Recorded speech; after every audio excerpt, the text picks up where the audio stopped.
Hello and welcome. I'm Gillian Dick, the Spatial Planning Manager at Glasgow City Council, and I'm going to try and guide you through hopefully an interesting conversation about naturally smart cities. So if you're settling down for your breakfast on the other side of the Atlantic, joining us for your lunch break, having your afternoon tea, or if you're in Australia or New Zealand raising a glass of wine to us, you're more than welcome. We're going to try and make data interesting. What I want to do is introduce you to David. Hopefully he's going to pop up on the screen now. There he is. Hi, David. Good afternoon. Hello, It's 1 o'clock where you are. Hi. David's going to be running around metaphorically in the chat, trying to give you some useful links as we speak about data and also trying to answer some of the questions. He'll gather up some of the other questions and bring them back to us probably in about 45 minutes. He will post 2 questions for you. One of them is, what's one example of where you anticipate obstacles to building impact assessment systems or collecting your data? And the other question that David may pose to you is, what are the resources that you think you need to do this on a more mainstream basis? So we'll let David go and we'll bring the rest of my friends back on so that you're not just listening to me. And I'm going to hopefully be joined by Adina, John, Rania and Claire. I'm going to let them introduce themselves. I'm going to start with Adina, who's going to hand on to John, who's going to hand on to Rania, who's going to hand on to Claire, and then Claire's going to pass you back to me. So over to you, Adina, to start the ball rolling. Yes, hi, I'm Adina Dumitru. I'm a senior researcher at the University of A Coruña, specializing in social and health impacts of nature-based solutions, and I lead the impact evaluation work in connecting nature. John, do you want to introduce yourself? Sure. Do we have about 5 minutes, Gillian? Is that about right? Go for it. If you want to take the 5 minutes, Yeah. You take the 5 minutes. Go for it. Okay, sorry. I just wanted to check with you. Okay, good morning to everybody from a sunny North Berwick. I'm about 25 miles east of Edinburgh. I'm the program manager for a project called Park Power. That's an initiative for exploring the opportunity for urban green space and blue space to transition our energy system to a low carbon future. I work for Green Space Scotland, which is a charity and social enterprise that pioneers new approaches to managing and resourcing green spaces. And I actually started my working life as a GIS specialist. I worked initially with environmental, demographic and socioeconomic data sets, some very large, like the census. But after about 15 years of doing that, I changed my career direction. And I've now been working in the renewable energy sector for the last 10 years, delivering solutions around wind, solar and heat technologies. I've had to say I've been delivering renewable energy solutions, but in reality, I might as well have been wearing a suit, I think, because for many of the customers that we had, I wasn't really delivering energy solutions. I was delivering financial solutions that were effectively dressed up to look like wind turbines or solar panels. So although renewable energy opportunities start life as ideas, they're effectively validated through a process of data analysis, often using a sort of constraints mapping approach. This sieves the sites, allowing the most promising sites to fall through, and capturing those that raise alarm bells. And this process is often repeated through multiple iterations until we end up with a short list of the most promising sites. And that's a very common process. So much like nature-based solutions, shortlisting renewable projects, they're often subject to financial and legal due diligence to determine whether or not they stack up. And this critical nature of robust and verifiable financial data modeling, it's likely that few projects will be able to avoid this type of business case process. And achieving this financial sign-off in projects remains a major hurdle for many nature-based solutions. There's still, in my view, predominantly a short to medium-term attitude to financial risk within most organizations, and a lack of recognition by senior decision makers of the emerging natural capital accounting approaches. Most recently, I've been working with Green Space Scotland for 2 years on Park Power, as I said. And one benefit of my dual working life is having a combination of data and technology areas. So it's really combined my domain knowledge and my data and technology knowledge, which I think is a really useful mix to bring together, and one that I think will be increasingly in demand for our growing pool of data scientists. Park Power has involved working with a wide range of energy and property related geospatial data to drive this similar sort of opportunistic mapping process. And a key catalyst for Park Power was the arrival of consistent, publicly accessible, national scale data. On the supply side, we had the Ordnance Survey, our national mapping agency, that published a detailed data set of all the green space sites for Great Britain. And on the energy demand side, the Scottish Government also produced a Scotland's heat map, which allows us to produce, to understand heat demand down to the level of individual buildings. And while there remain some national data gaps, it would be great to fill. The existence of these two data sets gave us the key raw materials to design a workflow, excuse me, to design a workflow that was based around two key questions. Those questions were: what potential do Scotland's green and blue spaces offer to support renewable energy services that will help us in our low carbon energy transition?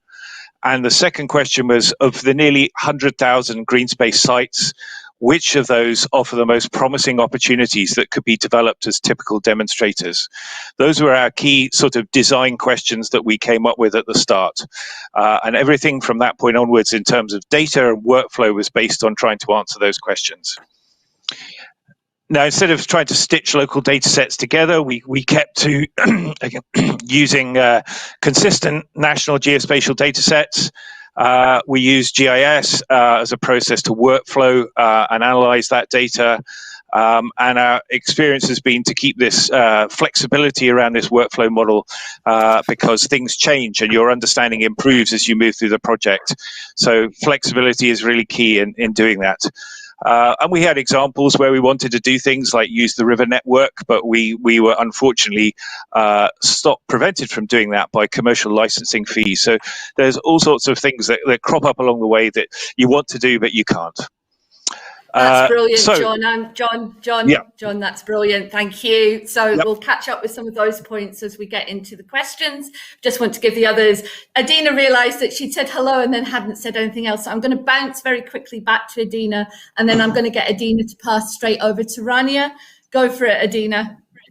Sure. Thank you, Gillian. Sorry, I misunderstood. I thought we were first introducing ourselves, so that's why there was the mistake. But I just want to say a few things about the approach we've taken in the Connecting Nature project. To doing evaluation, to doing monitoring and evaluation, as we worked together with the city of Glasgow and also with other cities across Europe to define what we call robust monitoring and evaluation approaches. We did this in a co-production approach, so we worked very closely with cities to identify their needs and also to identify their points of learning or what were their important challenges in developing these monitoring and evaluation approaches. And this was really a collaborative effort between a team of scientists, which had expertise in a lot of different types of benefits of nature-based solutions, from environmental to health and social cohesion, and also Marcus was mentioning at the beginning, and also economic benefits of nature-based solutions. And we worked, as I was saying, very closely with the cities, especially with three frontrunner cities, so Glasgow, which is here, and we'll say a lot more about it, but also Genk, the city of Genk in Belgium, and the city of Poznan in Poland. Now, a few things I would like to mention about this is, first of all, we took a long-term approach and view to creating this capacity in cities to develop monitoring and evaluation. We wanted to create a situation where cities were able to embed this in their regular practice instead of just being, a one-time effort. And the way to do this, as we learned through this process, which was a lot of trial and error, has actually been to create a step-by-step approach that cities could follow to design these robust evaluation plans. We have described this approach in a mini guidebook that David, I think, will pop in the chat so that you can all see it in a mini guidebook.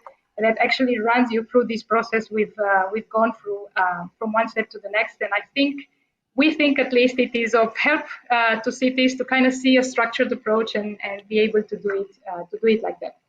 Now, a few of the lessons we learned, as I mentioned, there are many. It was hard to choose a few, but I just chose a few because otherwise I think Gillian will pop her hand out through my camera and kind of make me shut up. So the lessons we learned first is that it pays off to engage in careful and structured reflection about monitoring and evaluation from the first stages of planning of nature-based solutions. And this entails, on the one hand, connecting the strategic objectives of the cities with the objectives of the nature-based solution itself, but also taking this approach to looking at how you think those benefits are actually going to be achieved. So in a way, reflecting on your theory of change. What are the pathways through which you think this is going to be achieved? Because one thing we see often is there is an assumption that just by putting some of the nature-based solutions in place, that will solve all our problems, right? But we do not think about how is it actually that we having a park in place or having any kind of nature-based solution in place will deliver those particular benefits, and also for which social groups. I think this is really important because different groups use this very differently. And the second point was we took, as I said before, a medium and long-term view to evaluation, but also to data, to this idea that you can generate data, as also John, I think, was mentioning. Looking at what data you already have and also looking at how you can generate data that over the long term can help you evaluate different nature-based solutions and hopefully in time get you to a point where you can evaluate impact at the city-wide level, right? Which we think is an ideal situation. Progressively, you generate evidence that then also helps you with guiding decision-making and strategic decision-making. The third lesson would be that we should take baseline data very seriously, and I think Rania will talk a bit more about this, and connect to data streams that you have in the cities, nationally, and also at European and international levels, especially GIS data, as John very nicely pointed out, are very useful in this effort. And establish through this process a series of alliances that will be of mutual benefit.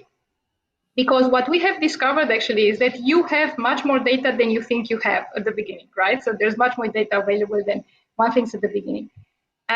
Finally, invest in cooperation with scientists and experts, GIS experts, data experts in your city, and include also in your measurement of benefits measures, I'm finishing now, Gillian, measurements that allow you to map the use of different social groups. So how different social groups actually use these nature-based solutions.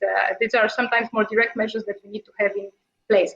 Finally, just to say that on the European level, a handbook is about to come up that will also show this from different cities. And also we are working on an impact evaluation decision tool that cities could use to support them through this process. Thank you very much. That's brilliant, Adina. I was actually giving you a thumbs up, but I think there's a wee bit of a delay on the way this is being broadcast in. I'm going to pass the baton on to Rania. Over to you. Introduce yourself, Rania. Hi, everyone. Apologies for the 2-second, 3-second blackout there. My internet connection just went off. Hi, my name is Rania Cervezi. I work with Gillian in Glasgow City Council. I'm a GIS officer. So my role is basically all around data and analysis. Yeah, we were working on the Connecting Nature project together. And so far, I have been working on finding the data that's required to establish this baseline that Adina talked about before and assess the impacts that our open space strategy is having in terms of health and well-being, social cohesion, the environment, and economics. And I guess this baseline is based on a list of indicators that academic partners such as Adina have produced, where they have suggested which indicators are the best for evaluating nature-based solutions.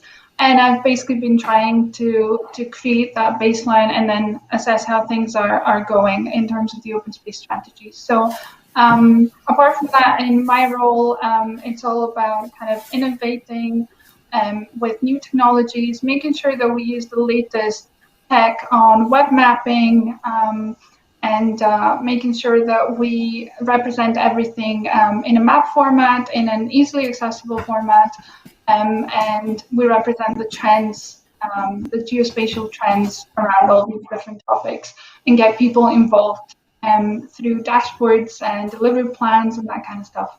So a bit shorter from my side, but hopefully Claire can continue with her introduction. Yep, over to you, Claire. Claire, my name's go for it. Good morning, everyone. My name's Claire Cooper. I'm a PhD candidate at Durham University, and I'm also part of the Naturevation project, which is a sister project to Connecting Nature. I also have extensive experience of working in the UK water industry, delivering behaviour change programmes. My PhD research examines the relationship between the different characteristics of nature-based solutions and how they relate to underlying structural conditions that influence health inequality. Methodologically, I'm drawing on CompareX data analysis methods such as geometric data analysis that allows us to explore complex relationships between both quantitative and qualitative data gathered through open data sources, but also interviews, etc. So that's me, and back to you, Gillian. Brilliant. Thanks, Claire. You've actually given us a wee bit more time to have some conversations. There is an interesting question that David's picked up where people are saying from a Glasgow perspective, have we got any projects looking at plastic pollution on the Clyde? Our straight answer would be there may well be with our environmental health officers, but we're not aware, but we can go and ask colleagues and see if there is anything about plastics. I don't know, Rani, you haven't picked up on anything on that, have you? No, that's grand. We will take a note of that and move on. So we're going to throw some questions at the panel. Others may join us as we go, and David's going to keep looking at the questions. So Claire brought us home early, so I'm actually going to throw the first question to Claire. And some of our panelists have touched on the issues around causality and aligning the data they have to the social and community experience. Can you explain what causality is and how we can establish it with data? Yes, of course. Thanks, Gillian. So in very simple terms, causality, or causation as it's sometimes referred to, is about figuring out why things happen and the nature of the relationship between the cause, say for example, the influence of engaging with nature-based solutions, and the effect or the results, which might be around the effect on mental health or on physical well-being. And in trying to establish causality, and I really want to emphasize try here, we want to determine the influence of effects, say a variable or factor that might be an event, a process or state of being on another variable. And it sounds quite simple, but in reality, it is very difficult. We often find that there is a correlation or an association that might be referred to between two or more different variables or factors, but it can be challenging finding evidence that links one thing that causes another. And it's also important to remember that correlation isn't the same thing as causation. So, for example, in my research, I've examined the relationship between different types of nature-based solution. So that's everything from green roofs, pocket parks, large urban parks, SUDs, different coastal MBS, their ecosystem services, and mortality indicators for cities using evidence from the Urban Nature Atlas published by the Naturevation Project and the Urban Audit, which is a pan-European quality of life dataset for cities. And I think David's going to put some links in the chat to those. And we looked at how the relationship between the indicators, the Urban Atlas and the Urban Audit, and found that some types of nature-based solution and their ecosystem services are related to mortality influenced by gender or influenced, say, through heart or respiratory disease. But I couldn't prove causality due to the scale of the analysis and the type of data that allows cross-comparison for European cities. And I think, again, David will put a link to a chat that for an article that I wrote in Network Nature that summarises some of those results. And I'm not going to elaborate on the issue of scale or granularity, because my colleagues are going to be talking about that next. But I would like to touch on, if we want to establish causality, what are the things that we need to think about?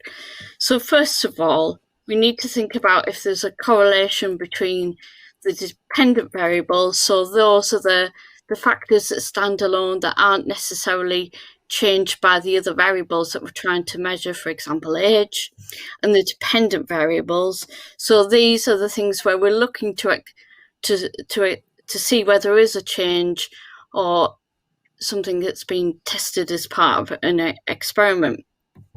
However, as I've alluded to already, correlation isn't sufficient to establishing causality. We also need to determine if the change in the effect has occurred before the change in the independent variable to determine if causation is actually genuine. And we also need to investigate what the reason for the connection between cause and effect is and what the influence of the surrounding context. For example, is there an influence between socioeconomic deprivation and the relationship between different types of nature-based solutions and physical health, for example? Hence, establishing causality is complex, and some researchers believe that it's not necessarily possible to determine this. But I argue that experimental research design could provide us with an opportunity to test causal relationships by setting up different types of living lab experiments where we're able to monitor the effect of different types of MBS across different comparison and control groups over time. Now, finally, I also want to highlight there are different ways of thinking about this challenge too. So in his seminal work on cultural capital, Bourdieu argued that social causality isn't reducible to what he talked about as a combination of pure causal effects, and suggests that causality can sometimes conceal complex relationships in complex systems. So to overcome this challenge, in my PhD research, I've been using geometric data analysis, such as things like principal component analysis, multiple factor analysis, to kind of dig out patterns in complex data sets, such as the Urban Atlas and the Urban Audit, using both qualitative and quantitative data. And whilst this approach doesn't allow us to prove causality between different types of nature-based solutions, structural conditions, and health inequality, what it does do is it allows us to draw a clearer picture of how the different characteristics of MBS, say how they are governed, how they are managed, who's involved, etc., they relate to structural conditions that influence underlying health inequalities in cities. That's great, Claire. Thank you so much. There are a number of questions coming in about causality and some of the info, and I'll get Adina to pick up some of these and maybe kind of bounce back to you, Claire. And there's a number of questions as well that hopefully Rania and John can pick up with the questions I'm going to throw to them about how do you know the data is reliable, how do you deal with uncertainty, etc. So I'm going to pass over to Rania, and it sounds like a really simple question, but can you talk us through some of the issues about finding the right data?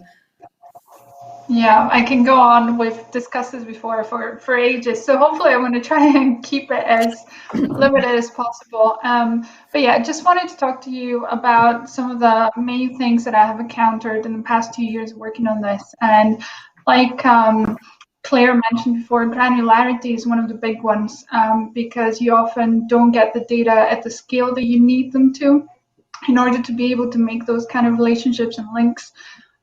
This is specifically, I have found that specifically relevant in terms of economic data. They're often available at a kind of city scale, and you want to be looking at maybe more neighborhood or community scale changes or patterns. Same for environmental data as well. Whenever analysis and research is done, it's usually at a kind of bigger scale as well. So examples could be from the economic side of things, tourism data, they're usually at city scale. Carbon sequestration and stuff, that's usually again at city scale. So obviously from a data analyst point of view, you always want to have the kind of smallest administrative boundary that you can get, because then you can start analyzing trends. So that's that one.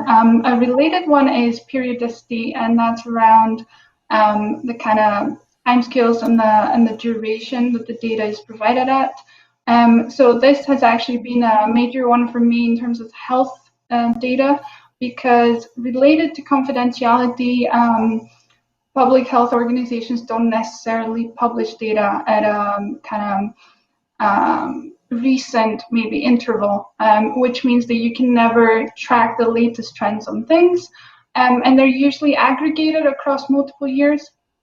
And again, that's mainly around health stuff. So the ScotFo website, for example, it provides life expectancy, but it's, I think, a 4 or 5 year kind of aggregates. So it's not very useful when you're trying to see how things are changing year on year. So another one that I said before is related, I guess, to granularity and periodicity is confidentiality, and that's a major one when it comes to health and well-being. And it's understandable. It's just that it can be a big barrier when you're trying to do something that, in the end of the day, is good for the community. So you're not trying to get into anyone's personal information. You're just trying to get trends. But hopefully we're working towards that, and I'll say just a bit more about that later on. But the next thing, and I think this is a major thing when you're looking at local government and generally government organizations, that there's a lack of cooperation between departments, teams, and different institutions as well. I have often had to go outside of the council for someone to suggest someone inside the council who can give me the data that's required, which is, it sounds a bit bizarre, but it is the way it works, and it's I think just a very old-fashioned way of working sometimes. So that could be an issue. However, we are coordinating things with the corporate data team within our council, which has been a really great cooperation so far, because we've been able to get some contacts that we wouldn't be able to before. And the final thing I wanted to say around limitations and problems with getting data is the data formats. That obviously relates to both metadata, what kind of quality of data you're getting, but also the format in terms of, is it in PDF report that you basically need to read the whole thing to find the data, and then you need to input them into a format that works for you? Is it in Excel spreadsheets that have no geospatial element to them, so then you don't know where things are actually located? And obviously, a lot of the trends, I'm obviously biased because I'm a GIS person, but a lot of the trends that we're looking at are geospatially, they have a geospatial element to them. And as such, you can't ignore that. So I have had some issues around that. And again, I think the most common places you see that is health data, where health boards are producing reports and are not so open to giving out information, the raw data. So final thing to say before I finish up is about how I think the best way to deal with this is really engaging with as many people as possible. And I guess a phrase I've used before is being annoying, making sure you don't let people get away with living in their own silos and things. And like I said before, essential thing for us, it has really opened up a lot of doors, is coordinating with the central data team who are dealing with the exact same problems as us. However, we have already established the indicators and data sources we need. So it's a matter of making this a corporate tool for the whole council. So back to you, Gillian. Brilliant, thanks, Rania. Yeah, you and I both don't like data on the back of a fag packet, for want of a better description. I'm spotting that my Twitter pal Tassie has decided to give us a whole load of big words, and I'm really glad I'm about to pass the baton on to Adina so she can deal with all the big words. But as practitioners, Adina, we've often found it easier to find quantity data to use for impact assessment rather than quality data. It's particularly relevant when we start talking about social cohesion and health and well-being. Can you talk us through some of the techniques to get that rich data that we really need? Yeah, I'll say a few things about that, Julian, but first, if you allow me, I'd like to pick up on a few things that were said here, because I think it's really interesting. So just starting from what the latest thing that Rania said, how being annoying has been a good strategy. But also, I just know from what we've discussed in the case of Glasgow that actually beyond that, those conversations have actually unlocked a lot of possibilities for cooperation around data as well. So the good thing about taking this integrated approach also with a longer term view of how you end up having the right data with the right granularity and at the right scale, understand it as a long-term process, right? I think that is really the key. Start from where you are and what you have at this point, even if it's very little. And then from there, establishing these collaborations and these conversations helps with slowly, sometimes, right, slowly, other departments and other agencies seeing the advantages of actually combining efforts to reach, to have, data that is useful for more than one purpose. So I think that's a key issue.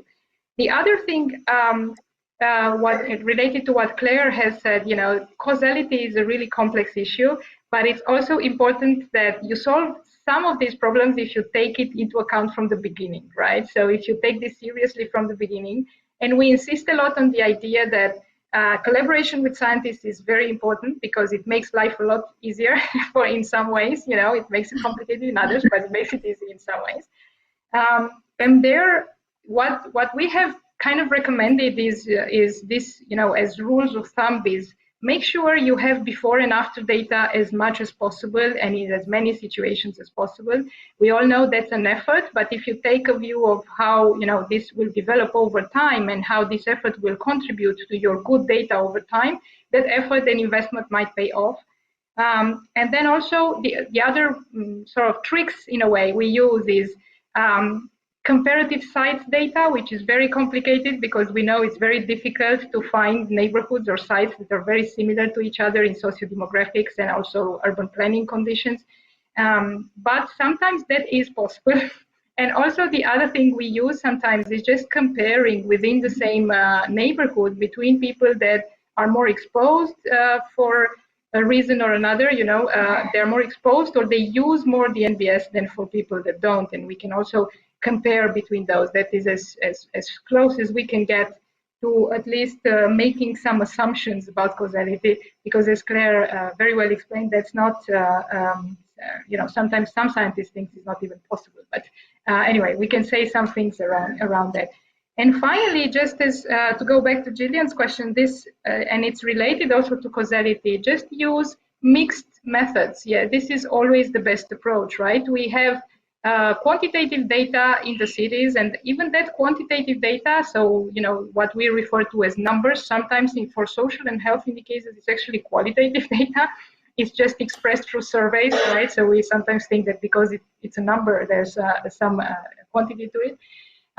There are surveys that are very good at the European level that look at social cohesion, that look at social capital, that look at different forms of social capital, they look at pro-environmental behavior, so things that are relevant for nature-based solutions. Solidarity also, things that are social justice issues. But also it's always a very good approach, especially when you go in depth and you want to see the particular, benefits of a particular, the impacts of a particular exemplar. Going for those in-depth studies where you then mix qualitative methods, which there's a wide array of them, but you can use there from interviews to focus groups. You can use citizen science approaches that are qualitative, and it also involve people in the neighborhood in the data gathering process, which is a lot of fun and has other benefits as well. And finally, making sure that you actually also collaborate on particular aspects with experimental research, as Claire was saying. So experimental research is really important. There are obviously limited elements sometimes that you can, test in the laboratory. So, but that says a lot. That tells you a lot more about causality than you're able to say otherwise. And then you can combine that now with natural experiments. There are natural experiment situations and possibilities sometimes that you may take advantage of. Artificial reality is becoming a big thing. So we start being able to do experiments with exposure to nature in artificial reality environments. There's a lot to say about that, but it's a way of also dealing with these issues. And so there are many ways, and technologies and methodologies are improving and becoming more artificial intelligence based, very fast.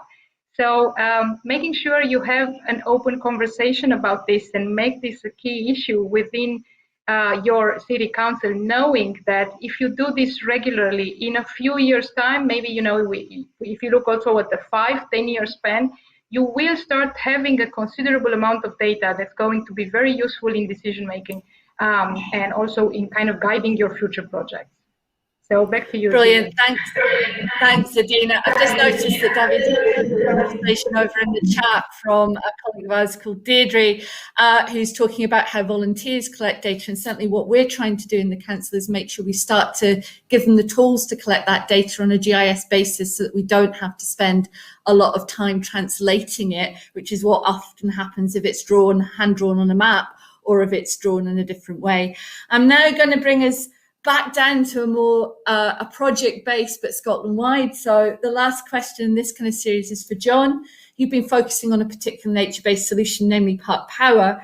Can you talk us through how you identified the data you needed, who owned it, and how did you get to use it?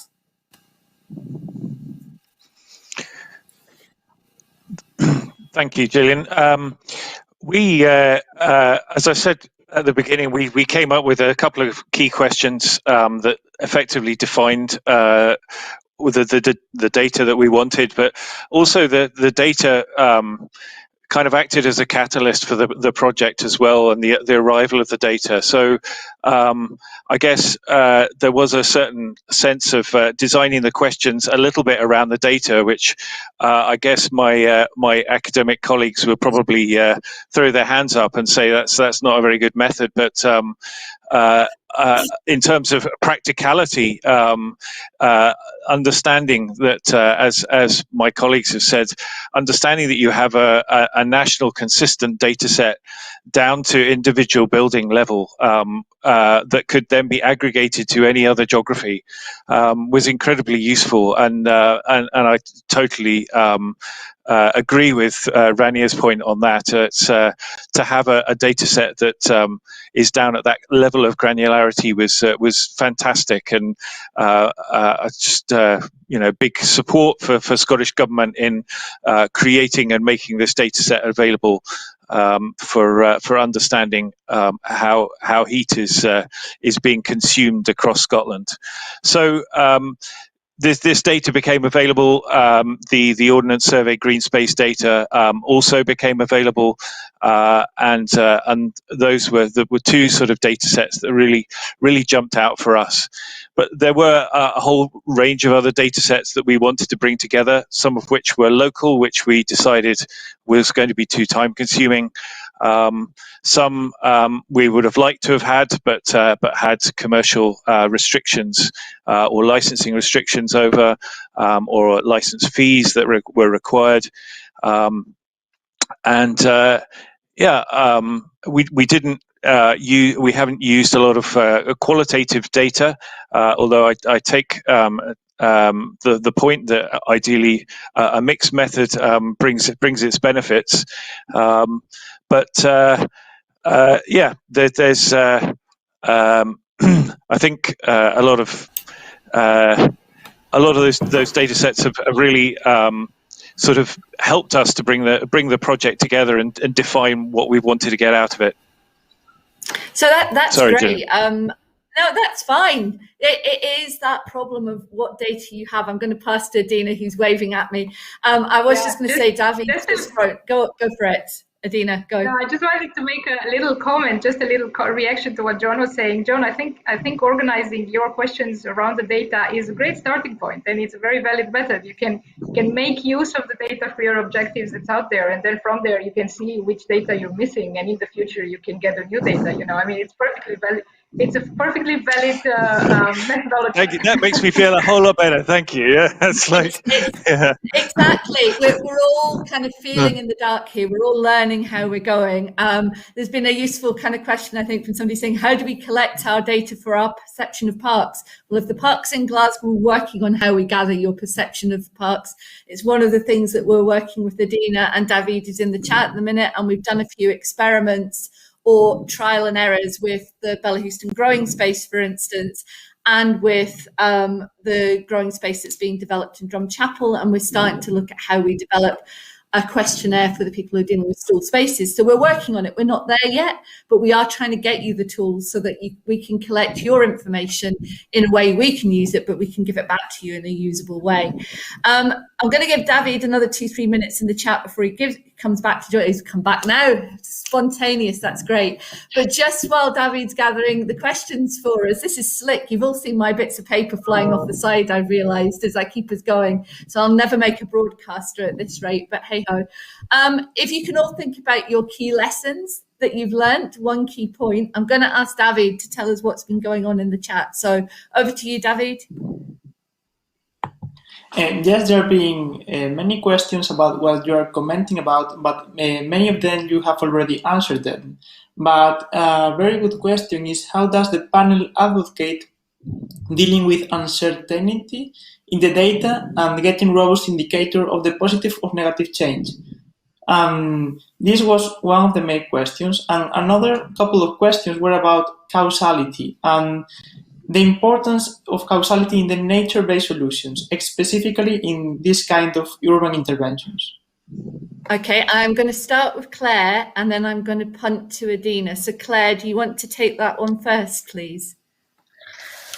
So sorry, could you just repeat that question again for me, David? Yes, of course. The discussion in the chat was about how the causality issue was specific or special for nature-based solutions or not, or if it is the same of other urban interventions. I think, for me personally, I think that it's the issue of causality is a common issue across lots of different studies. And for example, I'm working on a project where I'm trying to evaluate the effect of urban gardening on health and social cohesion within Newcastle. And I've come into that project kind of 3 years after it started. So to be able to do what we were talking about earlier in terms of designing your data collection before you implement your MBS and continuing to monitor that over time and looking at monitoring what the impact of that intervention is on health or on any other factor that you're exploring. Could be job growth, could be improving your skills, etc. It's quite difficult to do that if you haven't designed your study in a particular way to be able to kind of address those issues. But okay, establishing causality it's fundamental that we try to do this, because increasingly we're being asked for evidence to prove the benefits of MBS so that others can justify investment to upscale them, particularly amongst the private sector. It's really interesting. I think certainly from a city's point of view, we're starting to get private sectors, particularly with COP26 coming and going. We want to plant trees because it'll offset our carbon, and we want to do this. And we know that some of the interventions we're making will save money for the health and wellbeing, will save money for the NHS, but we can't prove where we're saving the money in order to get that money to come back to us. Adina and David have worked with Rania to try and speak to some of our communities in Bella Houston about that. It might be worth, Adina, just explaining what you did to allow Rania to have that conversation with Bella Houston to try and pick up some of that causality. Yeah, it is, it is what, there was a question actually in the chat about how sometimes procurement rules favor big data, right? Favor these kinds of sort of big projects where you get a lot of data and especially quantitative data, which, don't get me wrong, is very valuable. I work a lot with quantitative data, but at the same time, when you go and you want to look at in-depth effects of urban gardening, for example, you sometimes need more qualitative approaches to understand what's going on, especially when there's not a lot of evidence available, as, for example, in terms of the mental health effects, right? There's starting to be evidence on this, but still we do not know exactly through which pathways nature affects mental health and for what groups and to what extent and in what doses, right? These are all questions that we still do not have. Because if we do get answers to these questions, for example, one very cool effect of that is going to be that we can do what is now being tested in some parts of Europe, which is nature-based prescriptions, right? We can use this as a prescription for different health conditions, especially chronic health conditions. And so what we did in Bella Houston is we also designed, beyond the quantitative data collection, we designed an interview guide where we first talked to the charities involved and to all the organizations that are intermediaries in this process of assigning lots and using the urban garden to tell us, and we had a very structured discussion about the different types of health and social effects they noticed as a result of using this. And then the nice, cool thing about this is that you can actually go into the dynamics, you can go in depth about this. And even if then you're not able to say, you don't able to have this big data available, you can say a lot more about how this happens. And then that can be translated into hypotheses for quantity data, right? Quantitative data. So you can design further studies based on that. And the next step we're going to take also kind of, we did this also because during COVID, it was a bit more difficult to do this kind of research. And now we are going to go to a next stage where we are going to speak to the actual users, right? So we're going to do interviews with the users of the Bella Houston Garden. And so all this data will come together then, the quantitative and the qualitative, to be able to say a lot more about what the effects are in the neighborhood and on particular users. And then I just wanted to say for social phenomena and social and health, social phenomena just broadly, they are multi-determined. That's one of our big problems when we're trying to establish causality, right? Because when you say, okay, rates of obesity, we know they're affected by physical activity, and we know they're affected by having, the right nature infrastructure around to be able to carry out that physical activity. But they're also determined by the diet you have and by the availability of certain foods and by the cost so there are so many things that you need to consider. That's why it's important to think about it from the beginning. If you think about it from the beginning and you have this kind of support, then you can take this into account. And finally, I think one way that you can go around this issue of procurement rules, it's sometimes not all the research and not all the data collection has to be done by the city, right? As we said here, universities are doing a lot of that, a lot of in-depth studies. And sometimes that information doesn't get, different agencies are doing research as well, and that information doesn't get known, doesn't get diffused, disseminated sufficiently. So if data is taken seriously, you could have, I could imagine, data days, in the city, one time a year, or you can have, some ways of, a symposium, an innovation summit like this one, where you talk about data at the city level, and the kinds of studies that are coming out and the ones that are cool at that point, yeah. And you want to, they're digital. I'm just going to bring John in here because when we were prepping for this, there was an interesting conversation where John went, I have no idea what causality is and I don't know how it impacts on my project. And we kind of talked around some of the stuff that the pilot that had been done in Softon Park, it was heating some of the kind of the homes or something. And it was actually a knock-on effect of designing the park power into that park, improve that park as a space for people. And if you don't know to make those connections, you're not going to collect that data. So John's been collecting data, if I'm right, and you can correct me if I'm wrong, John, about how much power you're getting out of that park and where it's going to. but you haven't, as Green Space Scotland, been collecting the data about how people feel about that park, for instance. That's right, Gillian. Yep. And also, there are all sorts of barriers to doing it in terms of some of that data about ongoing monitoring of an operational site is quite commercially sensitive, and people are not necessarily very comfortable always in releasing data about how good their project has been. So, because it allows you to potentially evaluate the project as to the degree of success. So, it's not always easy to get hold of, certainly at a level of granularity that will allow you to assess things. But yes, ideally, you'd want to make sure that the performance of any operational system was in line with your parameters that you designed it for. But you know, the reality is often different, and quite often you don't have a budget, or your budget is time limited to getting the project sort of done and dusted, but not it doesn't cover the ongoing monitoring. Yeah, that's so right. There's always, we've talked in the Connecting Nature project about stewardship. So there's always money to do the planning and the delivery of a project. There is never much money, whether it's revenue or otherwise, to do that ongoing monitoring, that ongoing impact assessment and keeping people going. I'm going to come to Rania last to bring us home, because Rania has put something helpful in our little bit of chat saying it's about who you know and who has the data and who has it. So do you want to bring us home about that data? Because you're doing all this wonderful work, but if you vanished tomorrow or got run over by the proverbial bus, we'd be in real trouble.